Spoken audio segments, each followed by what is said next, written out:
ভালো থেকো, সুখে থেকো তোমরা।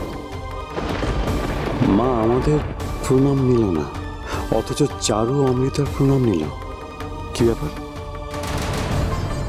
আচ্ছা শোনো শোনো সবাই শোনো, আমি ছাদে খাবার দাবারের সমস্ত ব্যবস্থা করে রেখেছি। আফটার অল আমার বড় ভাইপোর বিয়ে বলে কথা, ক্যালকাটার বেস্ট।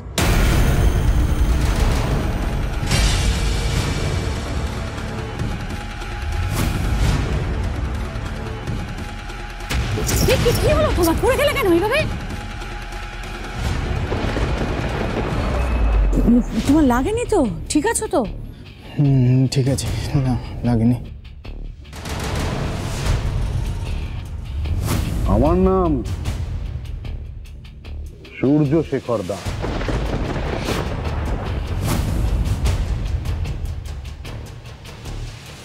ইনি?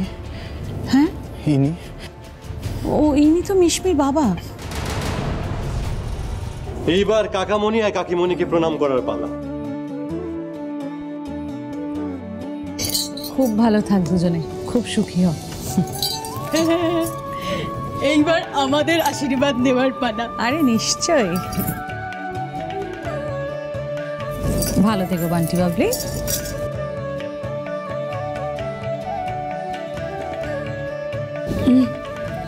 থাক থাক থাক, সুখী হও। আর্য, চারু, এখনো কিন্তু এনারা বাকি থেকে গেছেন, এনাদের প্রণাম করো। আসলে আর্য বোধহয় আমাদের ঠিক চিনতে পারছে না, তাই এড়িয়ে যাচ্ছে। না না, তা কেন?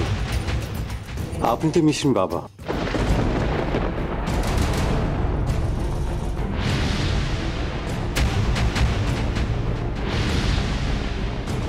তুই কি করে জানলি যে উনি মিশমির বাবা? মানে তুই তো মিশমির বাবাকে কখনো দেখিসনি? আসলে সকালে শুনলাম যে তনুজা আন্টি এসেছেন, আর তনুজা আন্টি তো তোমার অনেক পুরনো বোন, তাই ওনাদের দেখে মনে হলো যে ওনারাই মিশমির মা বাবা হবেন। জাস্ট গেস করলাম আমি, দ্যাটস ইট। আচ্ছা, আপনারা যখন এসেছেন আপনারা তো মিশমিকে নিয়ে আসতে পারতেন। আসলে অনেক ছোটবেলা ওকে দেখেছিলাম, এই সুযোগে ওকে আরেকবার দেখে নিতাম। ধরে নাও না আর্য, বিস্মি তোমার আশেপাশেই আছে, সামনে আছে। হয়তো আছে, কিন্তু নিজের আসল পরিচয় না।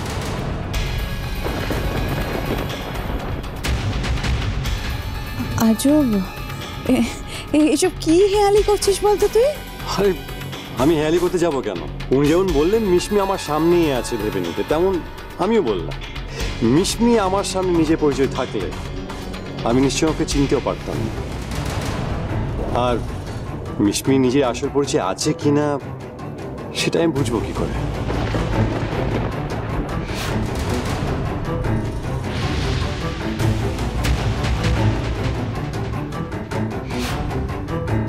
এই রঙ্গমঞ্চে আপনাকে ওয়েলকাম। আপনার অপেক্ষাতে আমি ছিলাম। এবার খেলা জমবে, দেখি আপনি কত বড় খেলোয়াড়।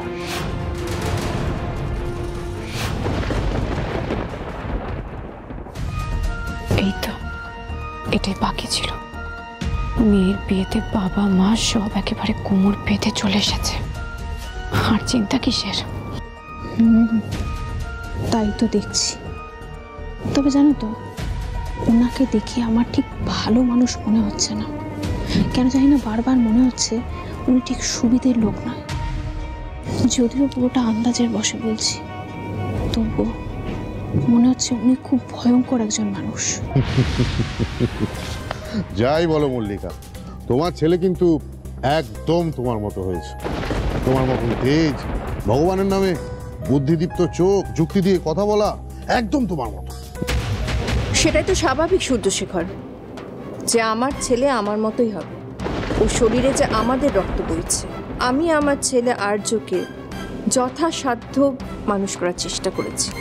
সন্তানদের মধ্যে তো তাদের মা বাবার রুচি, শিক্ষা, আদর্শ এগুলোই তো রিফ্লেক্ট করে, তাই না? অবশ্য কি জানো তো সূর্যশেখর, এই জন্মগত ব্যাপারটা না ভালো খারাপ দু ক্ষেত্রেই প্রযোজ্য। মা ওনাকে চেনেন নাকি? মায়ের কথা শুনে তো আমার তাই মনে হচ্ছে। কিন্তু মা, আমি তো জানতাম না যে তুমি ওনাকে আগে থেকে চেনো। ও মা মল্লিকা, তুমি ওদের বলোনি তুমি আমায় কতটা চেনো, কিভাবে চেনো? আরে ওদের তো পুরোটা জানানো দরকার। না না মল্লিকা, এটা তুমি ঠিক করো।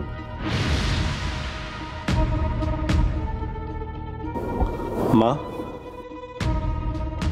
হ্যাঁ, আমি ওনাকে চিনি।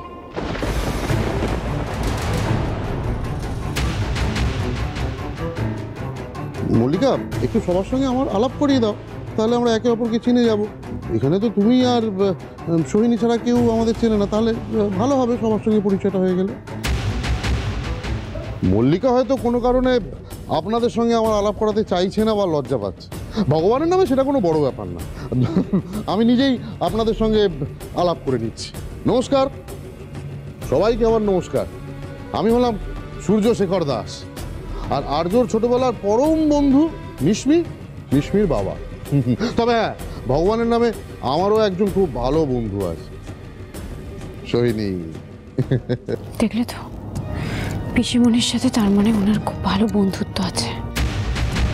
হ্যাঁ, বন্ধুত্ব না থাকলে এত বড় চালটা চালতে অসুবিধা হয়ে যাবে না? কিন্তু ব্যাপারটা আমার মোটেই ভালো ঠেকছে না। মা বলছেন যে উনি মিশমির বাবাকে আগে থেকে চেনেন, আবার মায়ের গলাটা শুনে কিরকম একটা গম্ভীর লাগছে, তাই না? হ্যাঁ চারু, তুমি ঠিকই খেয়াল করেছো। আন্টিকে দেখে কেন জানি না মনে হচ্ছে উনি খুব চিন্তায় আছেন। কিন্তু কেন? আজ তো মায়ের খুব খুশি থাকার কথা। হ্যাঁ সেই তো। বড় বৌমা, তুমি ওনাকে আগে থেকে চিনতে? কই কখনো বলনি তো?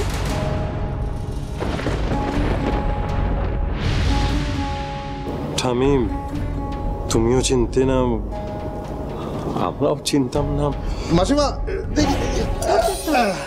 আরে মাসিমা, চিন্ত কি বলছে? একসময় মল্লিকা আর আমার খুব ভালো একটা সম্পর্ক ছিল, ভগবানের নামে মধুর সম্পর্ক। মল্লিকা, ভুল বললাম? হ্যাঁ, চিনতাম।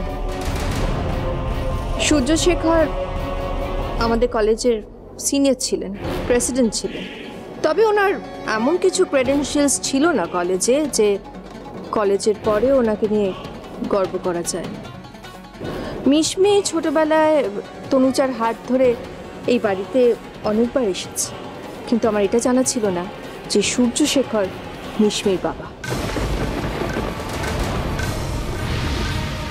সবই আসলে সময়ের খেলা। কখনো সময় দূরের কাউকে খুব আপন করে দেয়, আবার কখনো সময় খুব আপনকে অচেনা করে, যেন সে মতি।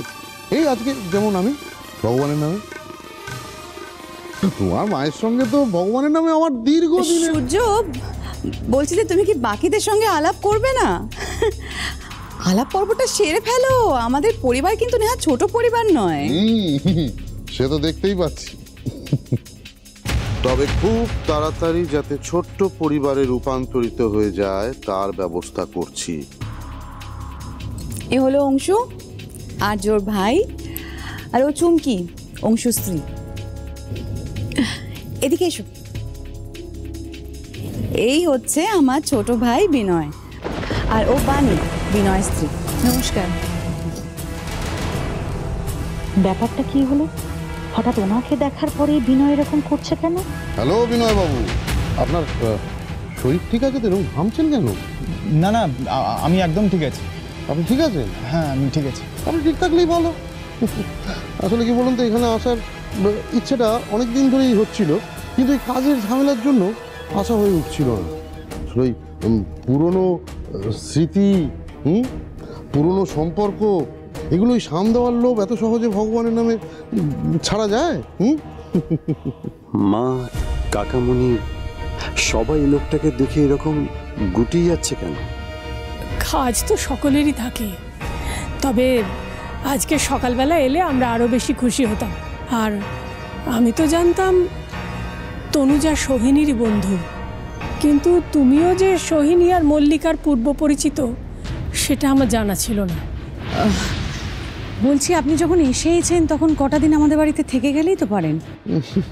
ভগবানের নামে ইচ্ছা তো সেরকমই ছিল যে এখানে কয়েকদিন কাটিয়ে যাব আপনাদের সঙ্গে, কিন্তু হবে না কাজের চাপে। আসলে বললাম না, পুরনো স্মৃতিগুলো, পুরনো সম্পর্কগুলো আবার নতুন করে তৈরি করতে হবে। সময় তো হাতে বেশি নেই, দেরি করে লাভ কি? সব স্বপ্ন, সব ইচ্ছা, এগুলো তো তাড়াতাড়ি পূরণ করতে হবে। তবে আজ আমরা চলে যাব, আমরা কলকাতাতেই থাকবো, পরে নয় এসে আবার থাকা যাবে। আর এখন তো যাতায়াত লেগেই থাকবে, কি মল্লিকা, তাই না? মিশমির বাবার এই বাড়িতে যাওয়া আসা কেন যে লেগে থাকবে সেটা আমরা খুব ভালো করে জানি। দাঁড়াও, তোমাদের দেখাচ্ছি মজা। না না বাবা, কাজ তো থাকবেই। আজকে সবে আমার দাদু ভাইয়ের বিয়ে হলো, আজকে কেউ যায় নাকি? না না না, আজ তোমাদের যাওয়া হবে না, আজ থাকতেই হবে। আমি কিন্তু কোনো কথা শুনবো না। মাসিমা, বিশ্বাস করুন, আজকে না গেলে ভগবানের নামে খুব বড় ক্ষতি হয়ে যাবে। না না, কাজ তো সারা জীবনই থাকবে, কিন্তু এই দিনটা তো আর ফিরে আসবে না। মাসিমা, আপনি জোর করছেন, আমাদেরও না করা উচিত হচ্ছে না, কিন্তু বিশ্বাস করুন আজকে হবে না। ইচ্ছে থাকলেই উপায় হয়। ইচ্ছে তো আছে মাসিমা, আপনি এত ভালোবেসে বলছেন আমাদের ইচ্ছে থাকবে না, কিন্তু বিশ্বাস করুন। ব্যাপারটা হচ্ছে, দেখুন, আজকেও আপনারা সবাই ব্যস্ত থাকবেন কাজকর্ম নিয়ে, আমরা থাকলেও তো ভালো করে গল্প গুজব হবে না, তাই বলছিলাম অন্য কোনো দিন।